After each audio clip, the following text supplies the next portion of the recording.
This actually was before I met Adrian. We were married now for 15 years, so I would say maybe about 20 years ago. And before she was perfected. Before I was perfect.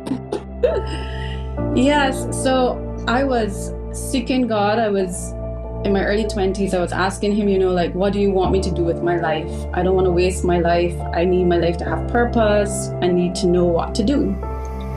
And coming out of that phase of life, I heard two things, and I wrote them down in my journal at the time. One was Switzerland, and one was trade.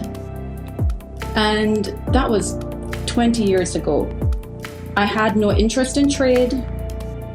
I did not know what Geneva connection was. I didn't know anything about the country, nothing. Wow. But I put it in my journal, and as the years went on, it would come from time to time in my mind. But to be honest, it wasn't something that I was pursuing.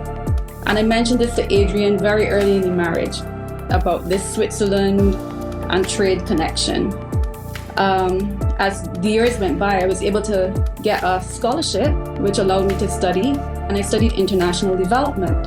And that's how I got into this whole field. And when I went back to Barbados from studying in the US, the door opened for me to work. And there I met the executive director, who actually is the current executive director of the International Trade Center here in Switzerland.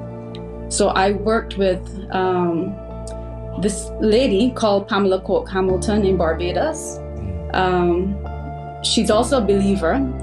And when she got the post to become executive director in Geneva, she reached out and she said, would you consider applying? I have a vacancy coming up in my cabinet, and I would like you to consider applying. Wow. And I looked at Adrian and I said, the only reason I'm considering this is because God said this 20 years ago, Switzerland and trade.